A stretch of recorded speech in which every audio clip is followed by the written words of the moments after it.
Final Four, Chapter 14, Rocco Bacchic, 7:43 p.m. Lying on his back, Rocco can see the crowd in the stands, framing the faces of Crispin and Aaron, who are leaning in over him. All of the noise and voices sound muffled to him, like the Spartans had stuffed Rocco's ears with cotton before they rang his bell. Rocco doesn't remember the screen that knocked him flat. He just knows that his teammates have pulled him up to his feet, that there's a timeout on the floor, and that he's heading towards the sidelines. Coach Kennedy is screaming at the ref over the hit that Rocco took. "That should be a flagrant foul! They tried to take his head off!" argues Kennedy. Dazed, Rocco looks up at the scoreboard. He sees the Trojans trailing 78-73, with 3:18 left to play. And that hurts worse than any pounding in his head. "Bull, are you all right?" asks Coach Kennedy as Rocco reaches the bench. Rocco tries to nod his head, and the pounding intensifies. So he holds his head and neck completely still, answering, "I'm good, Coach," as his teammates clear a spot for him and he sits down. "I'll shake it off." A Trojan athletic trainer moves a finger from side to side in front of Rocco's face, asking him to follow with his eyes. And Rocco does. "Do you know what day it is?" "Yeah, a day for comebacks," says Rocco. "Now it's our turn." The trainer gives Coach Kennedy a thumbs up on Rocco, so Kennedy begins to give his instructions to the team. Rocco tries to listen closely, but he has a hard time concentrating. It's all a smattering of words. Defensive stops, shots, keep moving the rock. And over again he hears McBride, McBride, McBride. Suddenly, Rocco is fighting off a strong urge to vomit. He works hard to give the impression that nothing is wrong, sipping water from a cup.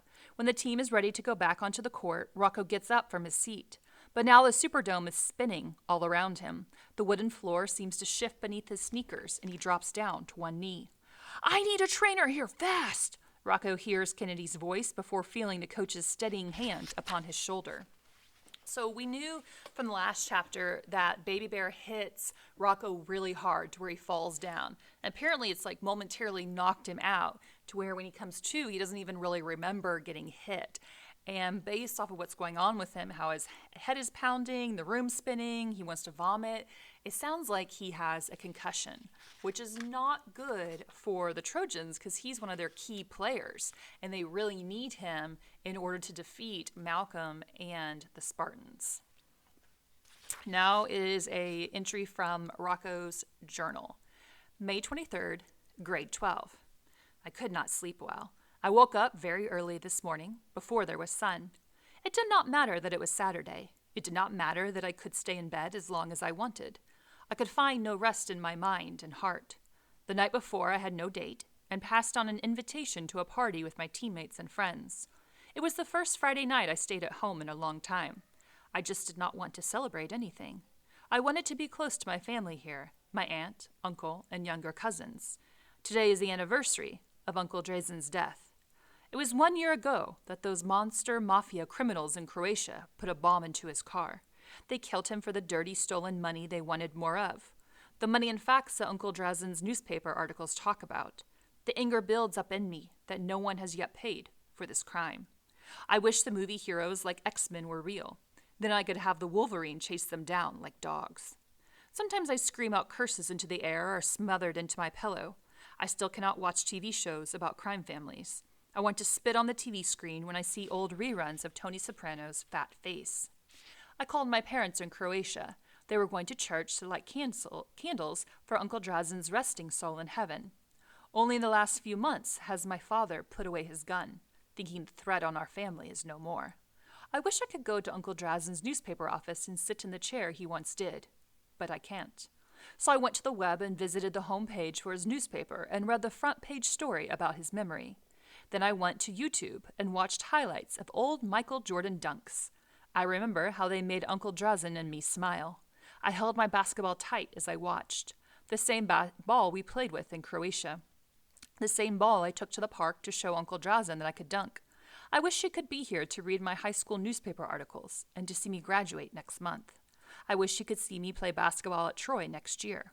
To see me become a proud Trojan warrior on the basketball court the way he was at being a newspaper reporter.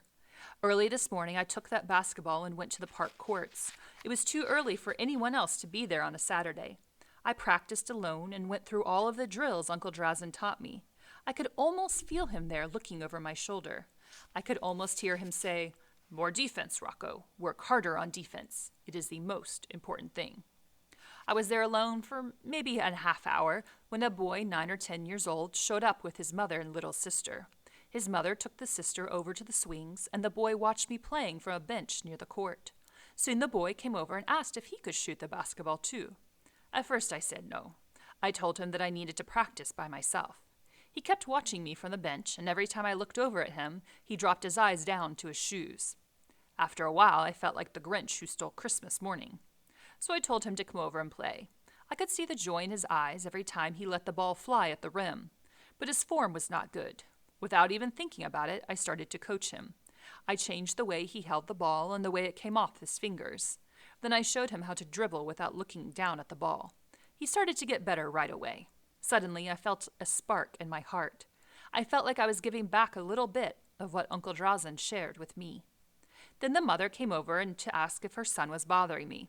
I shook my head and told her that we were just 2 players sharing the court. That made her son really smile wide.